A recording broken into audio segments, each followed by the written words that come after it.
Hello, everybody. We are back for the post-debate analysis. Boy, was this special. Well, this was one of the most entertaining debates ever. Also, I mean, there's just so much to get through. I predicted that it was going to be a spicy debate. We're going to have some spicy answers.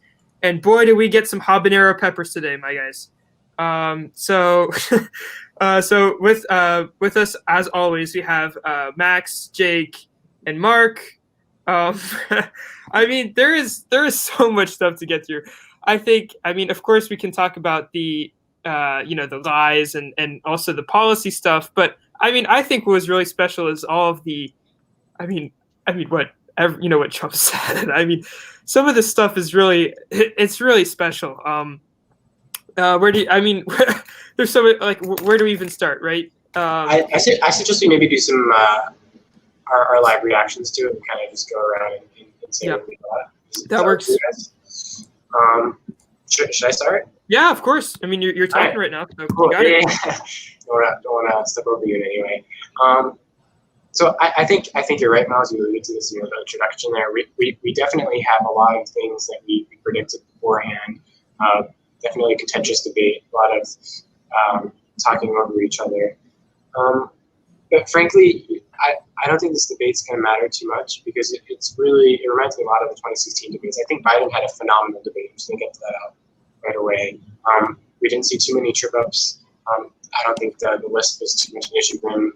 Very calm, very collected. And I think, when he was talking directly into the camera, as he did on many occasions, it felt like we were establishing a kind of personal connection that felt very, very authentic, very real. So I think Biden had a phenomenal debate. We could get onto this later. But if you remember, in the 2016 debates, Hillary won all three debates. It's just kind of a general consensus.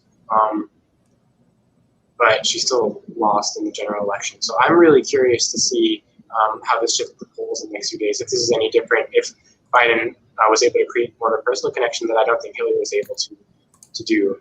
But generally, phenomenal job, I think, from Biden. And I've thought a lot about Mr. Davion told us today in class, in philosophy class, to think, are we affiliating ourselves with a particular ideology because of where we were born, the environment that we were brought up in? And frankly, I think I'm still leaning a lot towards Biden. I think it was just a really clean debate, very factual from his standpoint. It was checking the New York Times debate. Again, I'm bringing up a lot of things just to give you guys some jumping off points, but I really think it was a good debate overall. Max? Sure. Well, it was a mess. Honestly, it was a huge mess.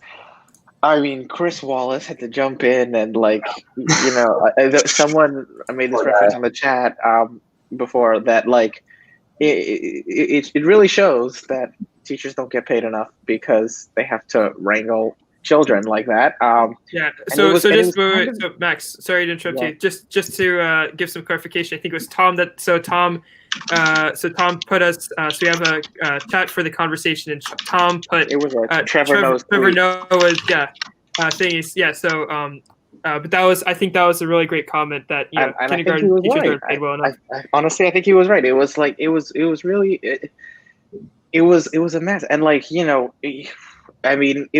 you were there coming in undecided, it was kind of hard through all the yelling to hear what anyone was saying.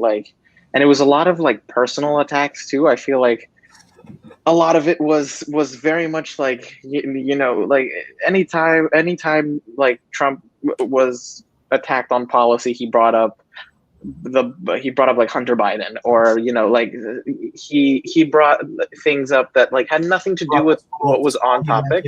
How he went to Delaware State. Yeah,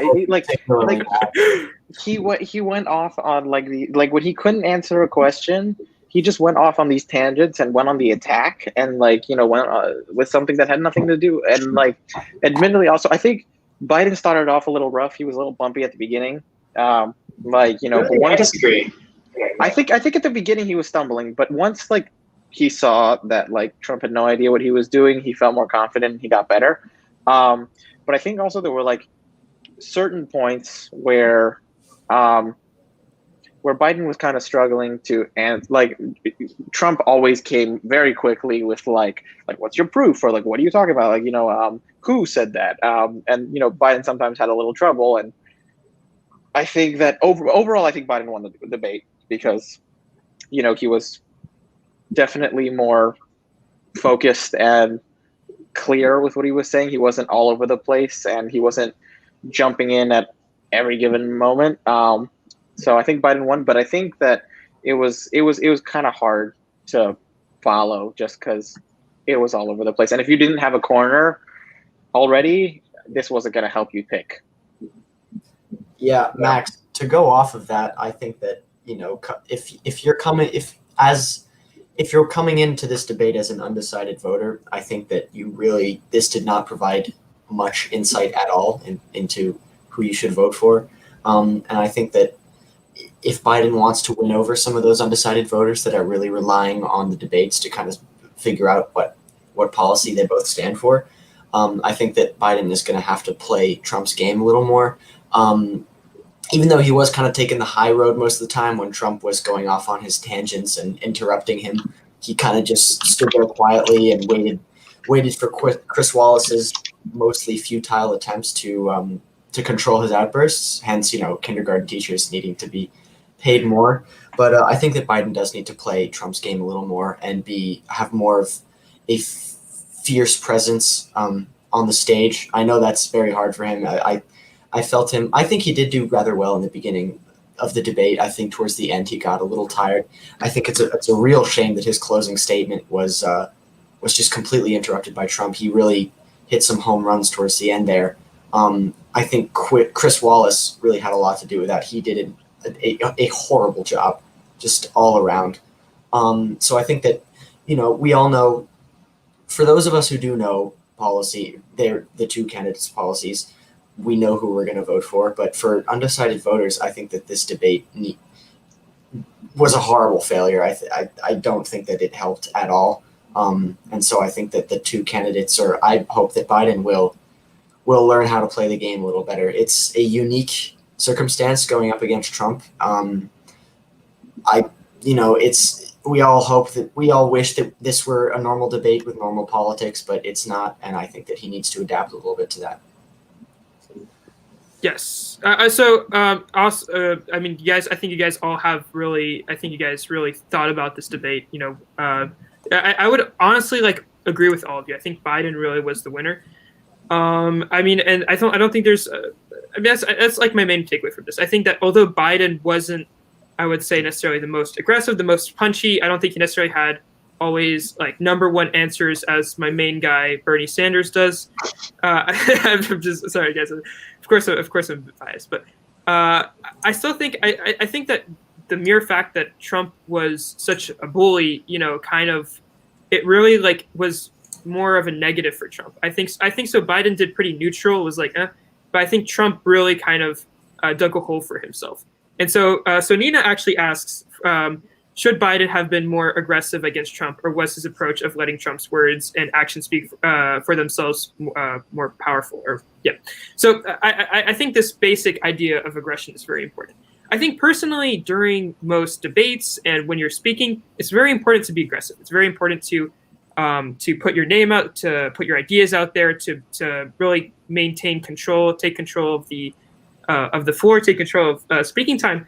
But at the same time, I think so. Trump was very aggressive in this debate, of course, but Trump was aggressive in a way that was very. It didn't look right in the sense that not only was there a lot of lying, there was also a lot of he said, she said, hearsay stuff, and it was very it felt very disingenuous. They weren't actual very aggressive, real kind of comebacks that people who are interested in policy actually wanted to hear. It was a bunch of nonsense that was that Trump was just spewing. And so even though I would admit bias, at the same time, I think from an objective standpoint, it's, Trump was aggressive to the point that was, I think, detrimental to himself. But I would say it would have been better if Biden was a bit more aggressive, but I think in the end, Trump hurt himself, and that was all that really Biden needed. I think that's a really interesting point that you bring up, Miles, and that it's really difficult to find what the right amount of aggression is. I certainly agree with you that was a little bit too much from Trump. And the reason I say that is because you see this in the Dem debates as well. In the first couple of debates, there were, I think specifically Julian Castro, who was pretty divisive in his debate approach because he was a champion of the people in a way, and he was tackling the more moderate wings of the party with a lot of aggression, which was well reviewed in some respects, but was also taken quite negatively from a large swath of the Democratic Party. So that ends up really hurting him in the polls. And I think that's just a testament to how too much aggression can lead you astray and can kind of diminish the strength of your argument. So from that standpoint, I think it might have been a little bit excessive from Trump's behalf. I don't know if anyone else has anything to say about that. I mean, I can jump in. I think aggressive is the wrong word. I think assertive is more adapted to these kinds of things. I think Trump is always assertive though, and I think he never changes his tone. He's always says what he says with the utmost confidence, no matter how wrong or a lie it is. And I think that the way he comes off as like superior, like acting superior and kind of pompous, and I think that really negatively impacted him, especially because what he was saying in substance wasn't great either. I think the thing with Trump is that sometimes what he says like will rile up his base and will like, get people active even if what he's saying is BS. But I think that like tonight, he was facing an opponent who actually knew what he was talking about, and he was and like you could see at the end, he had no answer for what Biden was saying, so he was just making stuff up on the spot, and like you could see right through that, like he was just like pulling numbers out of absolutely nowhere and saying things that just were not true, and I think that really didn't help him. I think, and also I think that like Biden was assertive, and I think he was calm, and I think that like although a few times he did lose his cool, and like especially the line that really struck me was like, "Will you shut up, man?" Like like he got like it's angry, like it's angering, like even on this side of the screen, like you can feel like it really pisses you off to see these things happen live, and like I think Biden did his best to kind of control himself and not lose it, but like it's hard, and I think that his ability to kind of keep calm and somewhat keep calm and respond. I think that was very presidential of him, to be able to go up against such an opponent that is really so unorthodox and uses no legitimate need of debate whatsoever. I think his rhetorical strategies are completely based upon his lies and the brand that he sells as president, the Trump brand. I was going to say something else. You can come back to me, but I mean, Max, I completely agree with you. Well, actually, yeah, I said earlier that I think Biden should play more of Trump's game, but I'm not entirely sure. What does everyone think about the way Biden should approach his his adversary? So Jake, I've said this once, and I'll say this again. I think really Biden, what he's done very well this election is kind of make this an anti-Trump election. Kind of let Trump hurt himself. And I honestly, so going back to Nina's question about aggressiveness, or I guess assertiveness, as Max would say, I think Trump is actually normally a very good speaker. He's an entertainer, and the thing is that like in the past, I mean, he has been.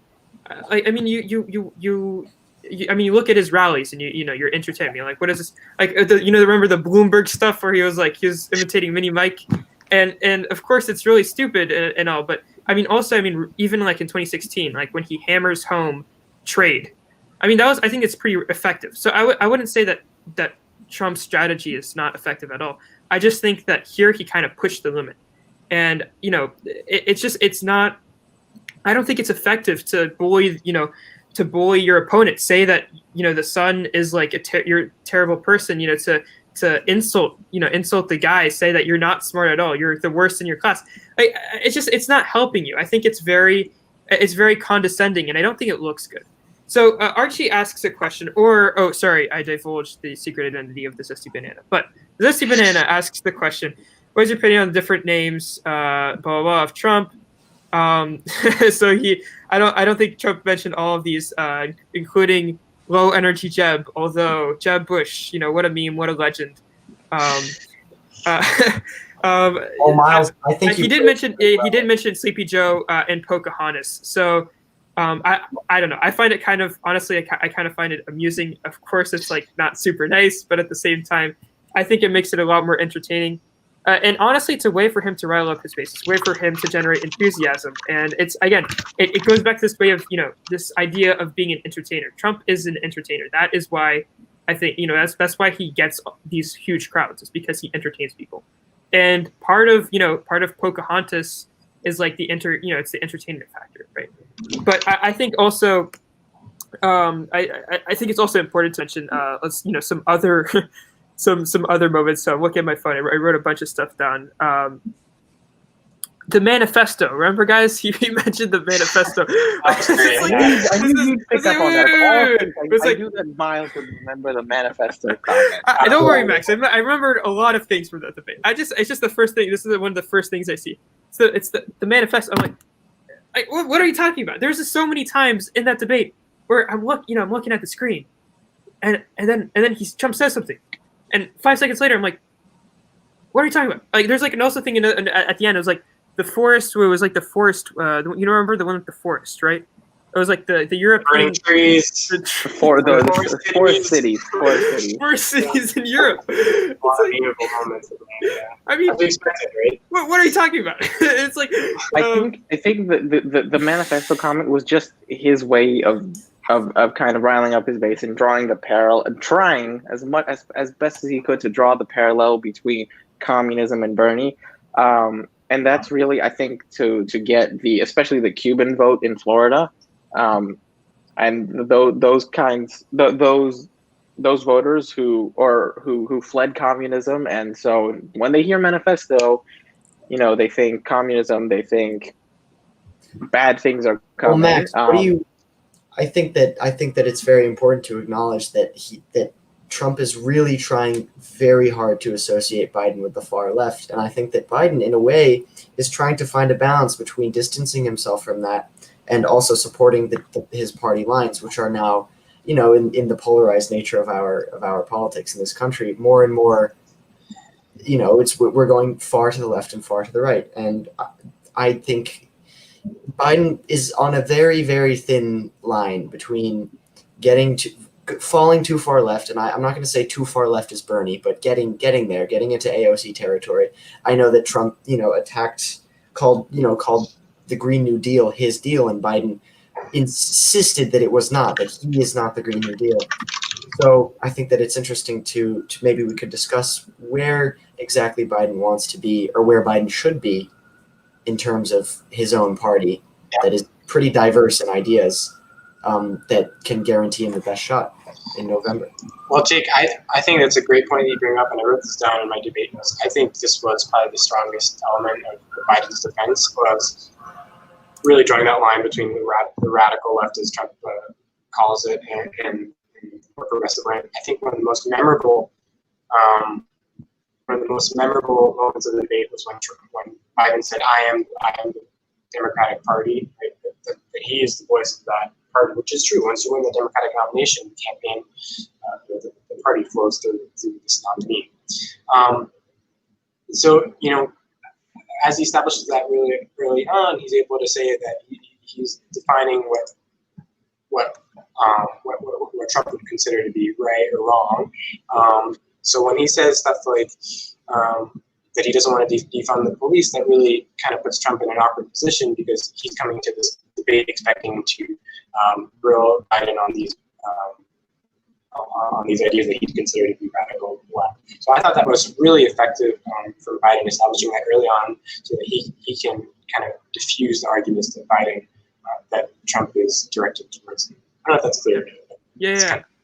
So I think specifically mentioning the left, and you kind of see, I think what's very interesting in this debate is that Trump was like really trying to divide the radical left from like the centrists, but it was like in a very bizarre way. So he would say, for example, like, it was in a very unnatural way. It was like, you know, it was like, for example, with the defund the police, like, you know, socialism. Oh, the party wants to be socialist, and that's what. And when Biden answers in a good way, then Trump's like, oh, well, now you lost all the socialists, right? You lost all the socialists in the party. Now the socialists aren't going to vote for you. And it's like, I don't know. I felt personally very confused by that strategy. It's like, you know, I think a lot of the time with, you know, it's not like the socialists like Trump either, right? So I think when Trump says that, it kind of makes them hate Trump more. Again, I just thought it was kind of a bit gimmicky.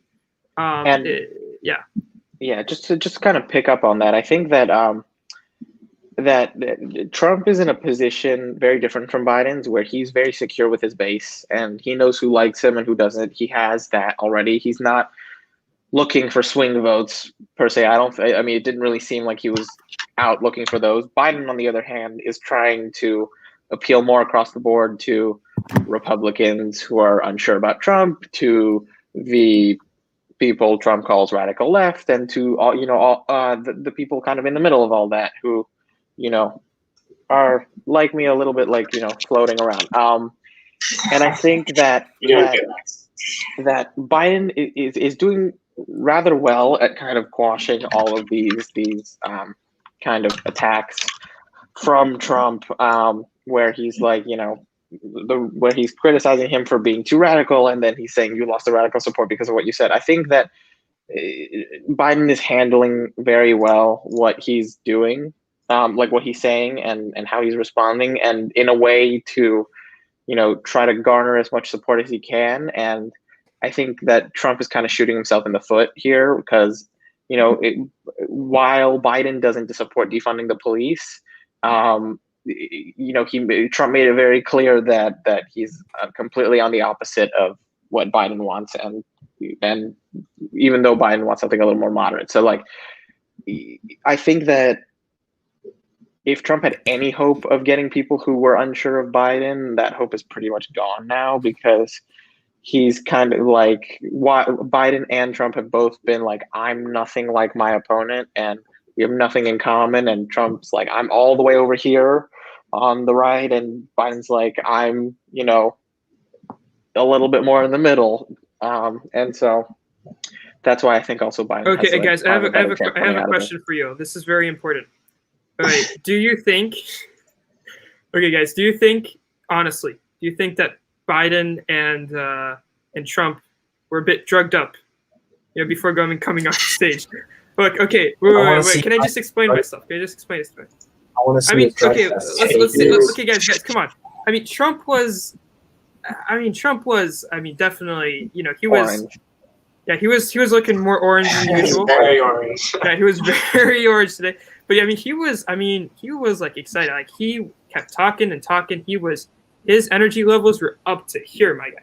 And Joe Biden, on the other hand, you know, Joe Biden, you know, his natural demeanor, I'm sorry to say it to all my Joe Biden fans, but his natural demeanor is sleepy. So the fact that, like, I think I would call it more like tempered and calm. Yeah, I don't know. Okay, fine. You know, there are different ways. I mean, difference of opinion. I just think. Okay, you know, fine. Moving on. You know, a potato, right? But you know, I think he definitely, you know, he was looking relatively sharp today. So, does that explain naturally? I don't know. I think there might be some substances. I think caffeine is a legal substance that helps boost energy. And you know, I think being, you know, on a nationally televised presidential debate probably has a little something to do with it. That too. And you know, Trump's fondness of Diet Coke is very well documented. Yes. So I think, you know, 2 or 3 bottles of that before a debate definitely helps. He's not obese. He's not obese. Not yet. Well, according to him. Fine, man. Yeah. Are there any other moments you guys want to go? I mean, there's so many things. Oh, wait, I found one. I remember. I brought back football. You just remember that? See, the thing is though, like he likes. That's another thing. He likes to take credit for things that he hasn't done. Like he was president when football came back because of coronavirus. Like yes, but he didn't have anything to do with that. And like, and then he won't take responsibility. Like when he's like, what was it like? When he's like cities are burning and like that's what Joe Biden's America will be like. It's like that's your America. You should take if you were taking responsibility for things you're not doing. Yep. Do it across the board. Like. That's a good point, Max. Okay, so we got through the okay. So Tom's writing frequent interruptions. Do you guys? I think we talked about it a bit. Do you guys have anything else to add on it?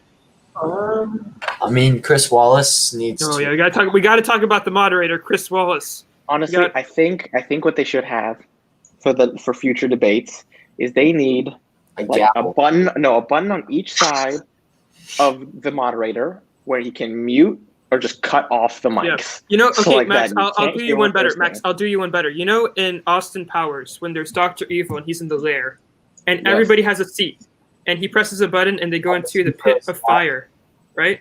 They go into the pit of fire once Dr. Evil is not happy. He's not happy with the person's attitude.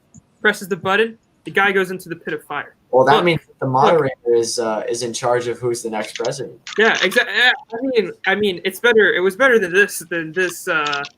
I mean, this was crazy. I mean, I think in all honesty, though, I do agree with Max. I mean, we need mute buttons. I mean, we have it on Zoom, right? We got it on Zoom. Why can't we have it during a debate? Just a button where you just temporarily cut off the mics, where you get everything back in order. They can yell at each other off camera and nobody can hear it. And that'll encourage them to follow the rules. Yes. That they agreed to. Also, it's like you agree to rules, you should both respect them. So there's a comment in the chat by Ishmael Maxime Khulf, and he says, I want Dave Chappelle as moderator. I could not agree with you more, my friend. That would be amazing. Hopefully we get the Joe Rogan experience with Joe Biden and Donald Trump. That would be truly an amazing moment for the history of everything for humanity as a whole. Can we? I don't know if any of you guys watched the gubernatorial debates between Andrew Cuomo and Mark Molinaro, the Dutchess County executive who is running as the Republican candidate for New York State governor. That wasn't. I mean, debates are usually pretty messy, and even though it is Trump, I think that the way debates are done, usually it's just set up for disaster, and I think that Trump takes advantage of that a lot. But I don't know if any of you guys have watched that debate, but it's also equally messy. They're talking over each other. The moderators have I think it was Judy Woodruff that was moderating. They have no control whatsoever. And I think we do need to start a larger movement for a mute button, because it happens all the time. I don't think it was particularly unique that this happened. It's just that we have two senile old men that can't really speak. And look, I think you're also saying that from like a point of view of recently. I think that over time it has gotten worse. Yes, but there used to be a time when people would respect each other and they would respect the time limits that they had. And I think that the debate between the governor and the gubernatorial candidate, it's kind of just like another reflection of the country we live in that nobody wants to give each other space to talk. Everyone just wants to yell at each other and try to get the final word in, even if it's completely made up. So, I think I remember in the Democratic primaries, this was actually a big topic of contention, because you had 10 candidates per debate, and it was a total mess. And all these candidates were saying, I think I remember Tulsi Gabbard in particular and Bernie Sanders, which was kind of weird from Tulsi Gabbard because she was more of the aggressive type. But they were like, the debates it's entertainment. You don't actually learn anything from them, and it's a joke to the democratic process. And it kind of is. I mean, although I'm having a great time, this was the most entertaining stuff I've watched in a while. Like I asked my mom while I was watching the debate, I was like, why would we be watching anything else? And that's the thing. It's so entertaining. It's a lot of fun, but at the same time, though, you're not learning anything. I don't think you're learning. I would disagree. I think that you learn like kind of what kind of person the candidate is under pressure, especially from the opposing people. I think that the opposing candidate. I think that you're right that you don't learn much on the policy front, on like the ideas front. It's more about like what kind of person your candidate is, more broadly speaking. Like we for those who didn't already know, we learned today that Trump was a bully, and that like, you know, he'll take any opportunity he can to say something that's just completely wrong if it attacks his opponent. And we learned that Biden tries as hard as he can to stay calm and stick to the facts. But like, you know, it speaks more to the personality of the person that's running, or the candidate, rather than the policies they want to enact. And I think we had another comment from the YouTube chat. Yeah, YouTube chat. Yeah, the youngins, the youth. I think Mina had another question. No. Okay, wait. I got it. Don't worry. I think I found it. Oh, not. Yes, I have it. Not addressing white supremacist groups, indicators on values. I think. Wait. You know, I think. Yeah, you guys want to talk about this? No, yeah, go for it. Mark? Okay, I can do it. Yeah. Well, the reason I wanted to bring this up is because it's actually, I took a quick look at Twitter, it's trending. And unsurprisingly, because he was so reluctant to condemn white supremacy, not necessarily reluctant, but unable to forcefully do so. And I think there's really nothing much to unpack here. We've known that Trump is a nutcase. We know that he's been unwilling to condemn white supremacy in the past. He's had a really shaky response to rebuking the Proud Boys ideology, saying stand back, but also stand by, which is kind of a weird juxtaposition of two phrases because they're essentially opposite. So, I don't really know how much there is to comment on this. I think it's just kind of like a reinforcement of what we already know about him. Again, it's just frustrating. It's tiring to have a president just an idiot. I know we're supposed to remain impartial, but I just can't. And I think it's a little bit like he kind of dog whistles his base. This is like kind of what his base wants, and like what they want to hear. They want to know that he supports them, and the people who support him are the white supremacists, unfortunately. And they, because of this president, I believe, my personal belief is that they felt more empowered to speak up and to make their presence known and to make their feelings known. I think that in previous administrations, it was very taboo, to hold these views, and you were more ashamed of it. And now, well, okay, wait, Max. I think that more recently, in major part because Trump is our president, I think that people are proudly demonstrating that they are white supremacists, or that they hold views that can be seen as racist. So, but in all fairness, I mean, the American president is, it's pretty. In the past, has been pretty racist. I mean, Woodrow Wilson. I mean, that guy wasn't. I know, but like I'm talking about more recently, like within the past, even like, Richard decades. Nixon. Richard Nixon. I mean, like within the past 3 decades. Okay, like, past 3 decades.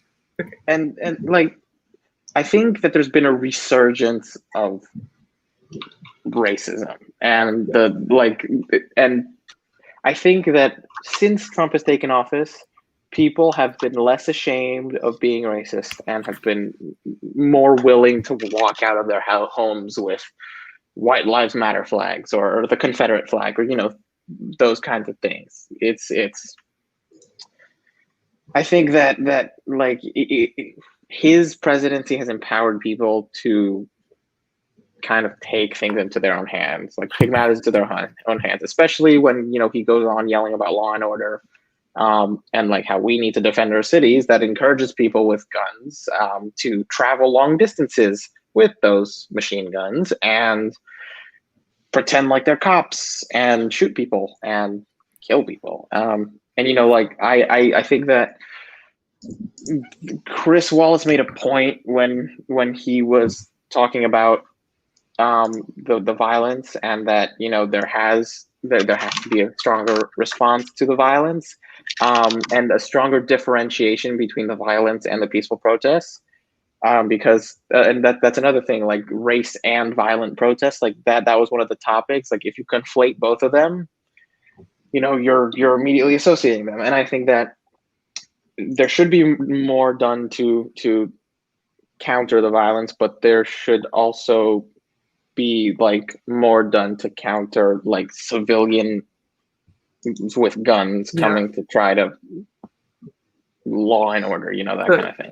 So okay, I have to be on. Sorry, I just want to say this real quickly. I read I just wanted to address something that Max said about the constructs of race in the country. I read a book over the summer by this man named Ibram X. Kendi, who's a bestseller on the New York Times. This may have read it. And he's talking. The book's called "How to Be an Anti-Racist," and he talks about a lot about how the way we construct white supremacy is by the acceptance of the status quo. And what we're seeing in this Trump presidency is the lack of willingness to condemn white supremacy for what it is. It is encouraging people to be comfortable with what we have, with institutions that we have in place currently. That means when he's sending out the National Guard to these places in Seattle, to Minnesota, trying to diminish the risk and take attention away from the messages being preached and bring them onto the right. So that's what we were seeing here, is that kind of this propagation, or at least the enabling of this white supremacist ideology. So what I think you're saying, Max, is completely true about how this presidency, and we see this concretely. This is not a subjective idea that you're describing here. It's absolutely the case that Trump has empowered white supremacy during his presidency. yeah, I think really, for me, it's just crazy how reluctant he is. It's like, it's not hard to say the KKK is bad. It's not hard to say the white supremacists are bad. I mean, it's a very, this is like very simple stuff. It doesn't matter if you're like left, right. I mean, white supremacists are bad, right? It just, yeah. I mean, it makes it. I know, but even if you know unscrupulous people, it should be like an automatisme to say it should be. But that's his base, and he doesn't want to alienate his base. Like, he knows that his base is limited. He knows that those are the only people he's going to get, and that, like, that, or if they're not the only people, there are a very large majority of the people that he has supporting him. And so if he does alienate them, then he has no base. And that's I think why he didn't want to, or he didn't say anything. It's because he doesn't want to lose the very limited votes here, the very concrete amount of votes he already has. Right. Getting late. I think we should maybe wrap up. Well, yeah. So we'll finish up in a bit, but I just want to mention two things. Actually, I'll mention this one thing, and then we'll end on these two funny moments from the debate. So more of weird things Trump's saying, but don't worry, we'll make it quick, guys. So specifically, I want to mention the trade deficit. I don't know. So I'm just going to mention this in passing, but I felt so like both candidates were talking about how there's like a negative trade deficit and how that's a problem, and they were both agreeing with each other. That was one of the rare things. Like Biden was like, "Oh, we have a negative trade deficit," and then Trump is like, "Oh, we don't. It's getting better." But they don't both think having a negative trade deficit is bad. I don't know. It's just like we're doing SOS. I'm studying this right now in one of my classes, and it actually is not a bad thing. Trade deficits basically mean nothing. So that was a very frustrating moment for me on both sides. I would also say, right, so two funny moments I think to end on. There was just a reminder. There was the Biden called him a clown. Yeah, Biden called him a clown. Let me shut you down from Trump. and then there's also Biden saying that he is a Putin puppy. So I don't know. I think just more examples of how weird, bizarre, and full of really funny insults this debate was. I think unless you guys have any last words, I think it's probably a good way to end it. I really enjoyed this debate, even though in terms of policy, Tune in for the vice presidential debate next Wednesday, October 7th. That's And interesting. Are we covering that? Yeah, why not? I mean, unless we don't. That'll be more easy to. And then there's the two following debates on October 15th, which is a Thursday, and October 22nd, which is also a Thursday. So Excellent. Thank you, Max, for plugging in the information. You're the bomb. Okay, so thank you so much to Mark, Jake, and Max for being present today. You guys were great. Great having you on. I mean, it's I know it's hard for you guys to make it sometimes, but it was nice having you on for like over an hour today and all of the stuff we did. Also, huge thanks to Tom. You guys don't see him, but Tom is he's running the show right here. He's producing this stream. And thank you to Miles too, our lead talker. Yeah, of course. And with that, Miles, we'll shut you down because it's been going on long enough. I'll shut you down. And thank you everyone who's tuning in. We are shutting down this episode. Thank you for tuning in. Bye-bye.